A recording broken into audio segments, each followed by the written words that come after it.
Vamos a Marcos en esta mañana. El año pasado, para esta misma fecha, el pastor Cristian predicó la crucifixión desde el punto de vista de Mateo. Este año vamos a verlo desde el punto de vista, la perspectiva de Marcos. Seguramente el año que viene lo vamos a ver desde el punto de vista de Lucas. Aparte estamos llegando ahí con Lucas. Pero vamos a ir a Marcos capítulo 15 en esta mañana, que Marcos es uno de los evangelios que como iglesia hemos estudiado ya hace unos 3 años atrás o más. Y vamos a ir desde el versículo 21 en adelante. Hoy leímos, cuando comenzamos el culto, del versículo 1 en adelante. El Señor pasó por Pilato, le escarnecieron, dice el versículo 20, leemos luego oramos. Después de haberle escarnecido, le desnudaron la púrpura y le pusieron sus propios vestidos y le sacaron para crucificarlo. Este es el contexto de lo que vamos a ver hoy. Dice el versículo 21, y obligaron a uno que pasaba, Simón de Cirene, padre de Alejandro y de Rufo, que venía del campo, a que le llevase la cruz. Y le llevaron a un lugar llamado Gólgota, que traducido es del lugar de la calavera. Le dieron a beber vino mezclado con mirra, mas él no lo tomó. Cuando lo hubieron crucificado, repartieron entre sí sus vestidos, echando suerte sobre ellos, para ver qué se llevaría cada uno.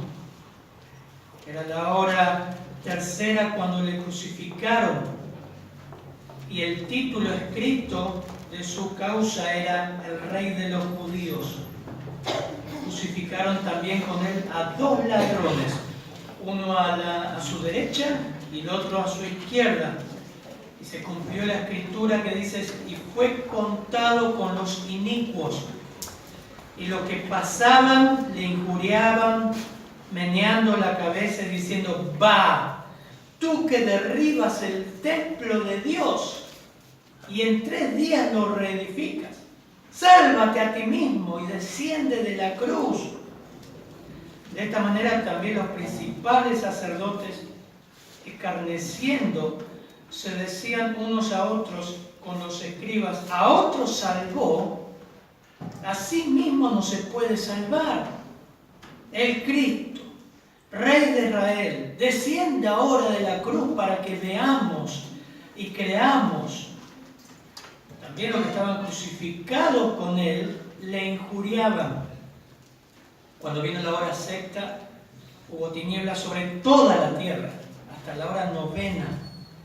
Y en la hora novena Jesús clamó a gran voz, diciendo, Eloí, Eloí, lama sabactani, que traducido es, Dios mío, ¿por qué? Dios mío, ¿por qué me has desamparado? Y algunos de los que estaban allí decían al oírlo, mirá, llama a Elías. Y corrió uno y empapando una esponja en vinagre y poniéndola en la caña, le dio a beber, diciendo, dejad, veamos si viene Elías a bajarle. Mas Jesús, dando una gran voz, expiró. Entonces el velo del templo se rasgó en 2, de arriba a abajo. Y el centurión que estaba frente a él, viendo que después de clamar, había expirado así, dijo, verdaderamente este hombre era el Hijo de Dios. También había algunas mujeres mirando de lejos, entre las cuales estaban María Magdalena, María la madre de Jacobo el menor y de José y Salomé, quienes cuando él estaba en Galilea le seguían y le servían, y otras muchas que habían subido con él a Jerusalén. Padre, gracias por este texto tan lindo, Señor.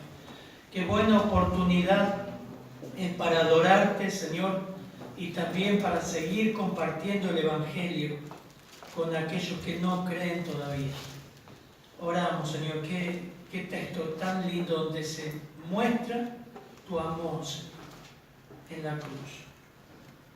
Como tu palabra dice, tú muestras tu amor en que siendo aún pecadores, Cristo murió por nosotros. Padre, que guía esta predicación y que aplícala a cada corazón conforme a lo que tú creas que sea la necesidad de cada uno. En tu nombre oramos. Amén. Bien, Marcos es uno de los evangelios, más cortos. Marcos es quien plasmó en las Escrituras el pensamiento de Pedro. Pero no vamos a hablar de toda la introducción del libro o el Evangelio de Marcos, que ya lo hemos estudiado. Pero Marcos da hechos y es lindo ver la crucifixión del punto de vista de cada uno de los discípulos, de los 4 evangelistas. Y Marcos da detalles, da escenas, muestra, porque en el momento de la crucifixión hubo una intensa actividad soberana de Dios. En cada elemento de lo que fueron pasando, Dios estaba obrando. Ahora, lo lindo es que en esta mañana podemos meternos en la atmósfera y en los acontecimientos que estaban ocurriendo en ese momento, mientras Jesús estaba colgado en la cruz. Qué emoción, qué hermoso. Son 7 escenas que Marcos nos muestra en estos versículos de 21 al 41.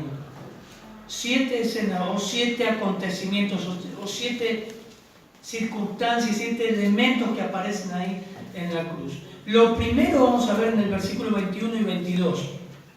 Todo esto transcurre desde las 9 de la mañana hasta las 3 de la tarde. Esto es lo que está ocurriendo en la cruz. Es el versículo 21, vamos a leer el versículo 21 al 22. El primer elemento que Marcos destaca, ya estando el Señor en la cruz, yendo a la cruz. 21 y 22. Y obligaron a uno que pasaba, Simón de Cirene, padre de Alejandro y de Rufo, que venía del campo, a que le llevase la cruz. Y le llevaron a un lugar llamado Gólgota, que traducido es lugar de la calavera.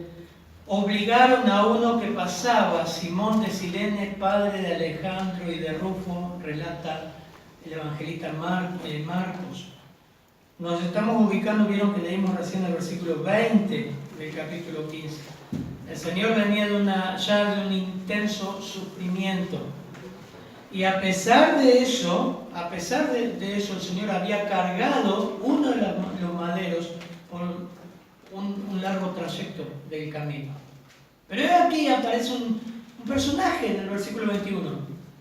Obligaron a uno que pasaba, Simón de Cirene, a que le llevase la cruz con el fin de que él llegara a ese lugar de la crucifixión. Simón de Cirene, ¿quién es este hombre? Un judío, obviamente, agricultor, dice el versículo 21, que venía del campo, y le obligaron para que llevara una parte del madero. Todos hemos visto la película y hemos leído sobre este personaje, pero poco sabemos. Ahora es interesante ver en la Escritura dónde se encuentra este hombre, y el primer elemento que vemos es cómo Dios es soberano en cada circunstancia de la cruz. Aparece acá Simón de Cirene.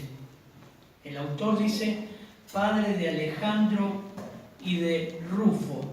La historia nos dice que este hombre, Simón de Cirene, se muda a Roma con su familia. Y ahí aparecen sus hijos, uno de ellos Rufo, y que es la esposa. Pero en Romanos 16:13, Romanos 16, aparece este personaje por boca de Pablo, el apóstol Pablo. Miren lo que dice Romanos 16:13.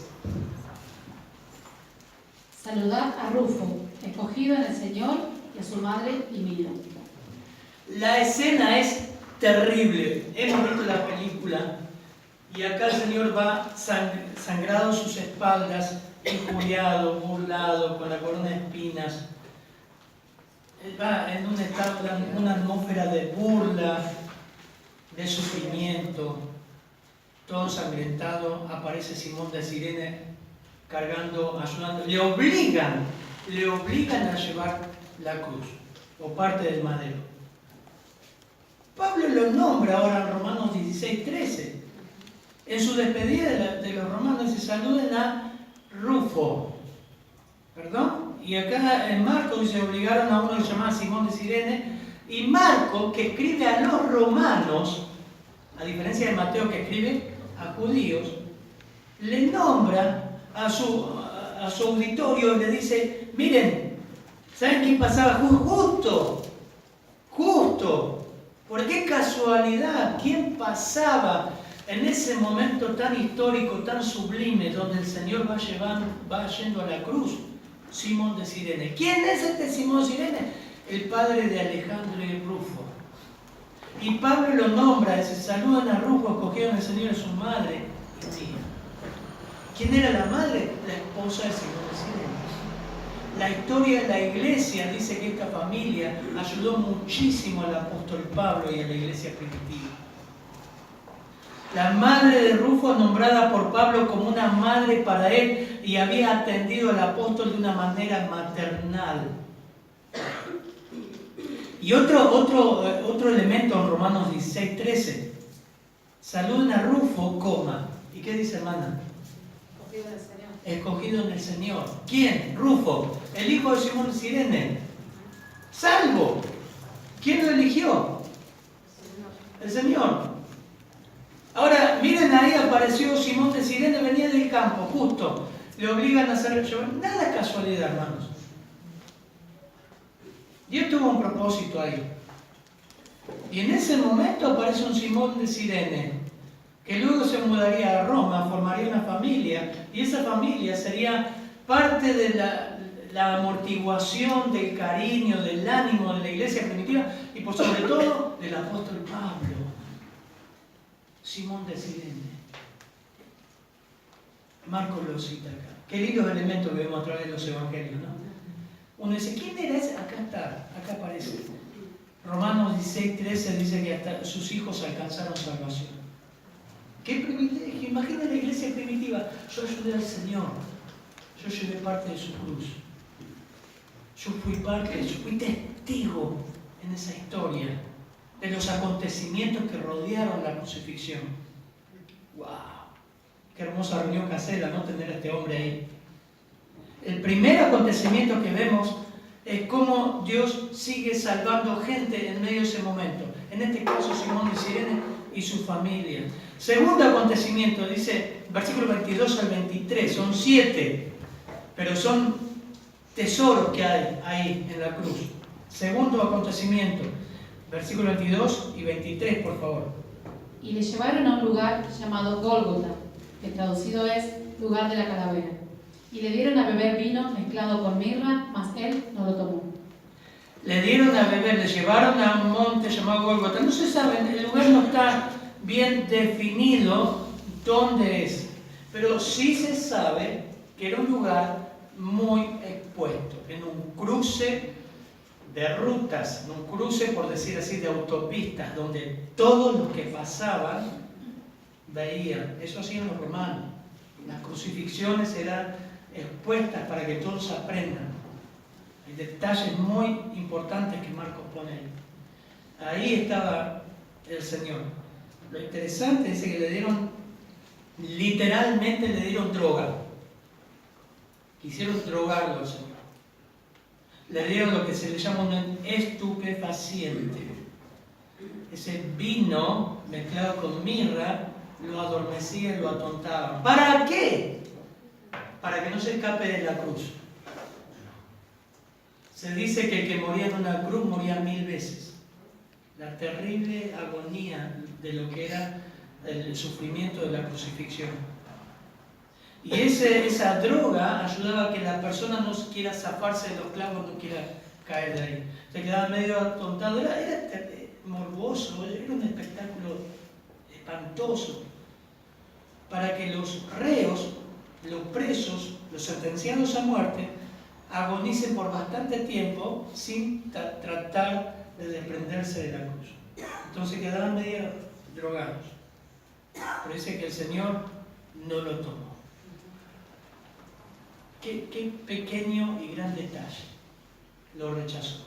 Muchos dicen que fue por el hecho de estar consciente de lo que estaba haciendo, ¿verdad? Pero para mí, esto es algo personal, hermanos, es que él no necesitó una ayuda humana para que esté ahí y no se suelte. Él por sí mismo fue a la cruz. ¿Qué lo pegó a esa cruz? ¿Qué le hizo que no trate de escaparse de la cruz? Bueno, miren, Filipenses 2:8, por favor. Él no trataría de zafarse de la cruz. No necesitaba una droga para quedar atontado, no sentir tanto y no huir de la cruz. Filipenses 2:8, por favor. Y estando en la condición de hombre, se humilló a sí mismo, haciéndose obediente hasta la muerte, muerte de cruz. Haciéndose obediente hasta la muerte. ¿Y qué tipo de muerte? Muerte de cruz. No necesitó droga para estar pegado en la cruz. Era el amor de Dios por el pecador que lo pegó a la cruz. Él sabía y por obediencia al Padre estaba en la cruz. Interesante. Tercer acontecimiento, la ejecución. Fíjese el versículo 24, por favor. Cuando lo hubieron crucificado, repartieron entre sí sus vestidos, echando suerte sobre ellos para ver qué se llevaría cada uno. Miren los acontecimientos, ¿no? Dios siguió salvando. Ahí estaba Simón de Cirene. Él absorbió todos esos acontecimientos, registró en sí mismo y fue testigo de todo eso. El Señor no necesitó droga para estar en la cruz. Estaba bien consciente de lo que estaba haciendo. El detalle que pone Marcos, NRI, dice, y lo crucificaron, repartieron su ropa echando suertes para ver qué le tocaría a cada uno. Lo crucificaron y ahí el sujeto de esa frase, del versículo 24, ¿quiénes son? Los soldados. Y hay unos detalles de lo que era la crucifixión, que producía, sin entrar en el morbo, pero cómo moría esta gente, cómo morían los reos en la cruz. Fuerte inflamación, a raíz de fuerte inflamación, a raíz de la hinchazón de las heridas producidas por los clavos, insoportable dolor por los tendones rotos, desesperada incomodidad por la posición estirada del cuerpo, palpitante dolor de cabeza, sed ardiente y por el cuadro de deshidratación profunda. Bueno, era terrible. Sin embargo, lo que las Escrituras hacen hincapié no es en el dolor físico, sino en el dolor de la separación de Cristo, que el año pasado el pastor Cristian enfatizó mucho, el dolor de la separación del Hijo con el Padre, la agonía de la separación del Hijo, lo vamos a ver en versículos más adelante, donde Él dice, ¿por qué me desamparaste? Eso fue, algunos dicen, solo los que sufren las torturas del infierno conocen lo que sufrió Jesús al morir en la cruz. ¿Qué cosa? El abandono del Padre. El abandono de Dios. Los que van al infierno, Dios les abandona en castigo eterno. Eso estaba sufriendo el Señor. Pero eso también, volvemos a los soldados, estaba mostrando era una costumbre que hacían los soldados, que tomaban la ropa de los reos y se lo repartían, echaban suertes, trataban de sacar lo mejor de sí. También se estaba cumpliendo el Salmo 22, 18, que lo vamos a leer. Hay muchos pasajes que podemos leer esta mañana. Solamente vemos algunos acontecimientos que Marcos relata, que son joyas del Evangelio. Lucas también registra una de las frases de Jesús en esta cruz, que lo vamos a ver en Lucas 23. Padre, perdónales porque no saben lo que hacen. Acá donde Lucas registra que el Señor en este acontecimiento pide que Dios perdone a estos soldados. El Salmo 22, 18 también. Miren, cada elemento era un cumplimiento de la profecía y de la Escritura. El Salmo 22, 18. Repartieron entre sí mis vestidos y sobre mi ropa echaron suertes. Salmo, ¿no? Ahora, miren, yo lo que veo de esto es que Esos soldados estuvieron siendo testigos, algunos de ellos creyeron. El centurión, por ejemplo, creyó. ¿Qué pudieron llevarse a la casa después de este terrible espectáculo? ¿Qué llevaron? Alguna ropa. Y no llevaron más nada. Aplicándolo hoy, hermanos, el mundo es así. El mundo volvería a ser lo mismo. Y mucha gente ante un espectáculo de la cruz, ante todo lo que pasa, no se lleva nada. Y siguen pasando las Pascuas, y siguen pasando las fiestas religiosas, pero solamente se llevan retazos. Una linda predicación, qué lindo que cantaron, pero no se llevan a Cristo. Esos soldados se fueron vacíos. Como vinieron, se fueron. Vieron un espectáculo terrible. Lo único que llevaron un pedazo de ropa. Nada. Volvieron como estaban. Algunos fueron salvos. Cuarto acontecimiento. Tercer acontecimiento, vemos cómo los soldados que estaban ahí trataron de sacar prendas del Señor. Solamente ya sacaron prendas. Cuarto acontecimiento, versículos 25 y 26, por favor. Era la hora tercera cuando le crucificaron, y el título escrito de su causa era El Rey de los Judíos. La hora de la crucifixión fue a las 9 de la mañana en el horario judío y 6 de la mañana en el horario romano, como indica Juan 19:14. El título que Pilato puso en el Señor en la cruz fue El Rey de los Judíos. Juan 19, yo lo tengo acá, no lo busquen. Dice que los fariseos, los principales sacerdotes, dijeron a Pilato: no escribas Rey de los Judíos. Estaban locos con este título. Recuerden, hermanos, Pilato trató de liberarle y habló de la inocencia del Señor Jesús 6 veces. Y 6 veces rechazaron la inocencia del Señor.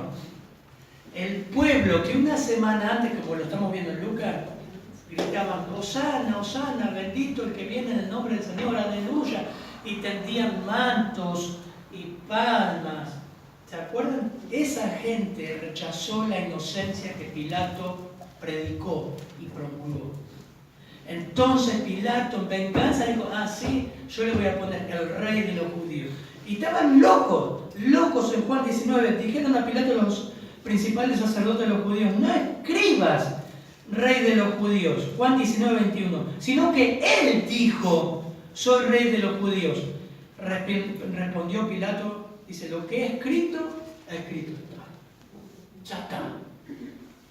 No se saca más. Así que en medio de todo eso, Pilato escribe este título y fue proclamado este título en 3 idiomas. En 3 idiomas. Mateo 2:1 dice que cuando Jesús nació en Belén, Mateo, no lo busquen, cuando Jesús nació en Belén de Judea, en el día del rey Herodes, vinieron de Oriente a Jerusalén, es interesante, unos magos diciendo: ¿dónde está el rey de los judíos que han nacido? Porque su estrella hemos visto en el Oriente y venimos a adorarle. Pilato escribe: Dios quería ese título ahí. Y lo tuvo en 3 idiomas.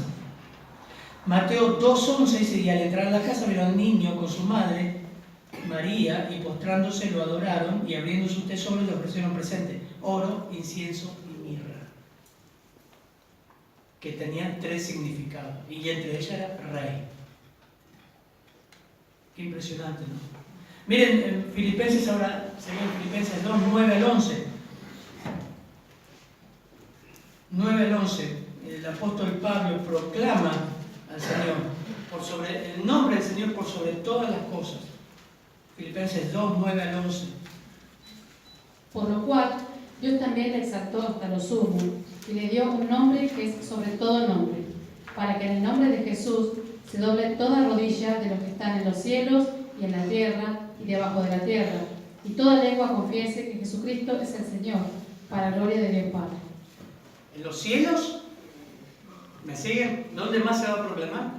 En la tierra, ¿y dónde más? debajo de la tierra. O sea, que lo que escribió Pilato, un día lo va a proclamar la humanidad completa. Creas en Cristo o no creas en Cristo. Porque lo va a proclamar el cielo mismo, los que están en la tierra y los que están en condenación. Unos lo proclamarán en adoración, otros confesando y otros en condenación. Pero van a saber que Jesucristo es Rey y es el Señor del Señor. Quinto acontecimiento, versículo 27 al 32, hermano. Crucificaron también con él a 2 ladrones, uno a su derecha y el otro a su izquierda. Y se cumplió la escritura que dice, y fue contado con los inicuos. Y los que pasaban le injuriaban, meneando la cabeza, diciendo, va, tú que derribas el templo de Dios y en 3 días lo reedificas, sálvate a ti mismo y desciende de la cruz. De esa manera, también los principales sacerdotes, escarneciendo, se decían unos a otros con los escribas, a otros salvó, a sí mismo no se puede salvar. El Cristo, Rey de Israel, descienda ahora de la cruz, para que veamos y creamos. También los que estaban crucificados con él le injuriaban. Una palabra que se repite del versículo 27 al versículo 32 es injuriar. Le injuriaban ladrones, le injuriaban los transeúntes, la gente que pasaba, le injuriaban los líderes. Acá estamos en la atmósfera, acá estamos viendo lo que se escucha. Piensa que está un poquito, ahí viaja en el templo, está ahí en el Monte Calvario, siendo parte del público, está mirando la gente que va pasando con los carros para vender, gente que va por esas calles y ven el Monte Calvario, y ven la escena de las 3 cruces y ven al del medio. ¿Quién era el del medio? Jesús. ¿Saben por qué lo ponían en el medio? ¿Ustedes saben por qué Jesús fue en el medio de 2 ladrones? ¿No saben? Roma tenía la costumbre de que el peor ladrón, el de más baja calaña, se crucifique en el medio de 2 ladrones. Pero el peor estaba en el medio, para que todas las burlas se centren en el medio.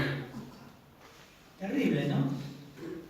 Por eso el Señor dice, es el cumplimiento exacto de Isaías 53:12, por cuanto derramó su vida hasta la muerte, dice Isaías 53:12, y fue contado con los pecadores. Fíjense cómo se cumplió la escritura. Habiendo llevado el pecado de muchos y orado por los transgresores. Roma lo puso en el medio como el de peor calaña. La atmósfera que ahora vemos en quinto lugar era terrible, no solamente del sufrimiento físico, sino también de las burlas. Este punto, el quinto punto, es la atmósfera de burla, de escarnio, de injuria, como dicen, le injuriaban, meneando la cabeza, diciendo, tú que derribas el templo de Dios y en 3 días lo reedificas, salvate a ti mismo. Estos eran gritos, hermano. No es como lo leyó la hermana, eran gritos. La gente que pasaba iba gritando, ¡ladrón! ¡Descended de la cruz! Los principales sacerdotes, escarneciendo, se decían a otro, uno con los escribas, mirá, otro salvó, y así mismo no se puede salvar, y se reían, se burlaban, injuriaban. Los que estaban crucificados con él también le injuriaban, dice el versículo 32. Solo Lucas da testimonio, eso es impresionante, eso lo vamos a ver en Lucas. Que uno de ellos, en un momento, ni aún teme a Dios, estando en la misma condenación. Él no hizo nada. Nosotros padecemos lo que nuestros hechos hicieron. Él no hizo nada. Acuérdate de mí cuando vengas en tu reino. Y el Señor ahí mismo le dice, hoy estarás conmigo en el paraíso. No como los testigos de Jehová, no, dice, estarás conmigo en el paraíso. Hoy estarás conmigo en el paraíso. No algún día. Pero esa era la atmósfera. Ellos habían retorcido, los sacerdotes. Juan 2:19, cuando decían, el Señor Jesús le dijo, destruir este templo y en 3 días lo levantaré. Dijeron los judíos, en 46 años fue edificado este templo y en 3 días lo levantará, le quedó ahí. mas él hablaba del templo de su cuerpo. Por tanto, cuando resucitó de entre los muertos, sus discípulos se acordaron que había dicho esto y creyeron la Escritura y la palabra que Jesús había dicho. Qué hermoso. Así que lo que sostenía al Señor, ellos creían que el Señor estaba ahí por debilidad. Pero hermano, Él no descendió de ahí por nosotros, por salvarnos. Estaba en forma sustitutiva. Miren, Mateo 23, 53, por favor, hermana. Es muy importante esto. Miren, el Señor podría haber salido así, podría haber evitado. En nuestra familia decíamos, ¿por qué? ¿Por qué? ¿No había otro plan menos sangriento? ¿El Señor no podría librarse? Sí, podía librarse. Así. Si Él le dijo al mar, enmudece, calla. ¿Y qué hizo el mar? En un instante calmó. Y los discípulos tuvieron miedo. ¿Quién es este que hasta el mar le obedece? La tormenta le obedece. Mateo 23, 53. Entonces me equivoqué yo. Bueno, es el texto donde a Pedro le dice, ¿no sabés, Pedro, que yo podría invocar una legión de ángeles y me podrían librar? Pedro trató, ¿se acuerdan que le dio con la espada al 26? Ahí está, léalo, hermano. Si usted lo sabe, ya está. ¿Acaso piensas que no puedo ahora orar a mi Padre y que Él no me daría más de 12 legiones de ángeles? Amén. Eso se llama vejez, que no leo bien acá. Él podría haberse librado, pero no lo hizo. Una legión de ángeles. Así que este es el clima, esta es la atmósfera. Y los sacerdotes, ellos apelaban y se desciende para que veamos y creamos. Siempre fue así con ellos. Ellos creían los milagros del Señor. Pero recuerden, hermanos, que atribuían sus milagros a los demonios. Los insultos venían de todos lados. Caminantes, soldados, escribas, ladrones, espectadores. Todos le ridiculizaban. Todos. Lucas 16, que hemos estudiado, nos da evidencia que una persona, por más que vea, por más que el Señor haya bajado de la cruz y haya con su poder tirado a todos los romanos, no iban a creer. El Señor dijo, aunque alguien se levante de los muertos, el incrédulo no va a creer. Lo dijo así. Entonces le dijo, te ruego, pues, Padre, que le envíes a la casa de mi padre, porque yo tengo 5 hermanos para que le testifique, a fin de que no vengan a este lugar de tormento, el infierno. Lucas 16. Y Abraham le dijo a Moisés y a los profetas tienen, óiganlos. Él entonces dijo, no, padre Abraham, pero si alguno fuere a ellos de entre los muertos, se arrepentirán. Mas Abraham le dijo, si no oyen a Moisés y a los profetas, tampoco se persuadirán, aunque alguno se levante de los muertos. Terrible, ¿no? En este tiempo donde el Evangelio lo asocian con la prosperidad y los milagros. Tenés que ver para creer. Y nunca fue así en la Escritura. Aún el Señor, cuando aparece resucitado, le decía a Tomás, porque viste, creíste, más bienaventurado el que no vio y creyó. Vení, Tomás, pon el dedo acá. No, Señor. Y se arrodilla. Esta era la atmósfera que nos rodeaba la cruz, de burlas, de injurias. Pero miren versículo 33 al 39, hermanos. Cuando vino la hora sexta, hubo tinieblas sobre toda la tierra hasta la hora novena. Y a la hora novena Jesús clamó a gran voz diciendo, Eloí, Eloí, lama sabactani, que traducido es, Dios mío, ¿por qué me has desamparado? Y algunos de los que estaban allí decían al oírlo, mirad, llama a Elías. Y corrió uno, y empapando una esponja en vinagre, y poniéndola en una caña, le dio a beber, diciendo, dejad, veamos si viene Elías a bajarle. Mas Jesús, dando una gran voz, expiró. Entonces el velo del templo se rasgó en dos de arriba abajo. Y el centurión que estaba frente a él, viendo que después de clamar había expirado así, dijo, Verdaderamente, este hombre era hijo de Dios. Amén. Acá estamos en el corazón de la redención. Acá van a ver que el clima de burla cambia por completo. Se corta ese clima. Cuando vino la hora sexta, ya había durado 3 horas. Al mediodía, de repente, versículo 33, ocurre algo dramático. La tierra se oscurece. ¿Hasta dónde? No sé. Dice toda la tierra. Pastor Cristian, creo que hablaste algo el año pasado. Todo lugar. Lo que sí sé, lo que la Biblia dice, que las tinieblas siempre es figura del juicio de Dios. Y la Biblia dice que hubo tinieblas en toda la tierra hasta la hora 9. Los soldados le habían realizado burlas, la gente se burlaba, los líderes religiosos se burlaban y seguían burlándose. Los ladrones se habían burlado también.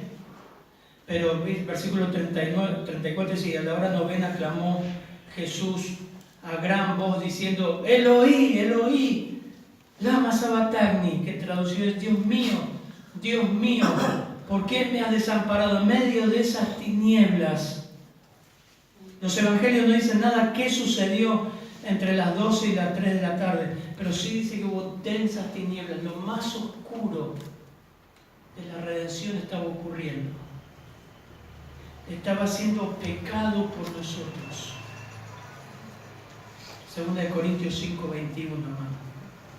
El Señor se estaba haciendo pecado por todos nosotros. Pablo lo dice en 2 Corintios 5, 21. Se estaba haciendo maldición por nosotros.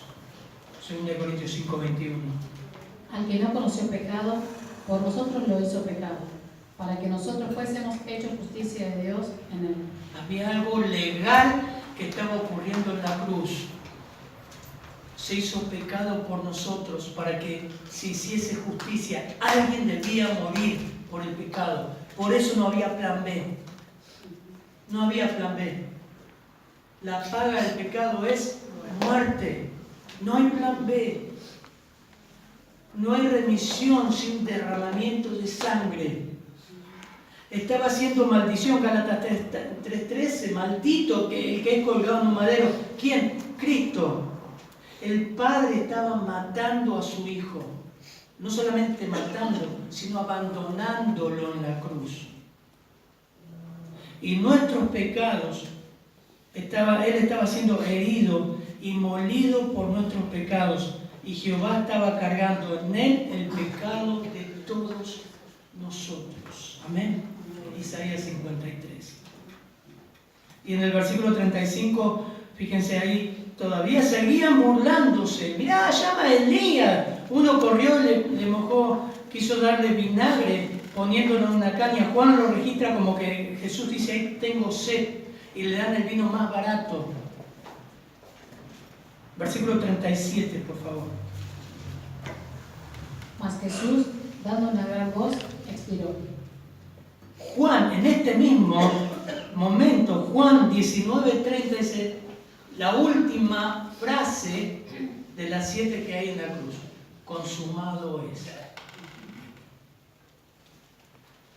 ¿Saben que esto es muy importante en nuestra fe cristiana, hermanos? Porque a Jesús no lo mataron. Escuchá esto: no lo mataron. Dio su vida, entregó su vida y expiró cuando Él quiso, cuando Él lo decidió. Por eso dice: consumado es. ¿Qué cosa? La salvación. No tenés que hacer obras, no tenés que circuncidarte, no tenés que cumplir la ley, porque Él se hizo pecado por todos nosotros. Es por gracia. Todo está hecho. Por eso el versículo 38 nos dice: el velo en el templo se rasgó en dos, de arriba a abajo. Tengo que explicar el velo, no terminaríamos en este día la predicación, pero eso hablaba de acceso a Dios. En el mismo instante ocurren cosas. Y una de las más formidables es que el hombre tiene acceso a la presencia de Dios. El centurión Versículo 3, miren del 39, por favor, léanlo ahí. Léanlo, miren. El centurión que estaba frente a él, viendo después de clamar, había expirado así, dijo: verdaderamente este hombre era hijo de Dios. Lo que a él le llama la atención, seguramente fueron todas las palabras de Cristo en la cruz, los acontecimientos. Habrá escuchado las 6 veces, el centurión habrá escuchado las 6 veces que Pilato dijo: es inocente, es inocente, es inocente, es inocente, es inocente. Todo eso quedó grabado, pero lo que más le impactó, que dice Marco, es la forma en que expiró. Él estaba acostumbrado a ver reos morir. Pero este hombre es el Hijo de Dios, porque Él entregó su espíritu. Él decidió morir en ese lugar. Vamos a ver, el ambiente, hermanos, acá, versículo 39, cambió dramáticamente. Se agotaron las burlas.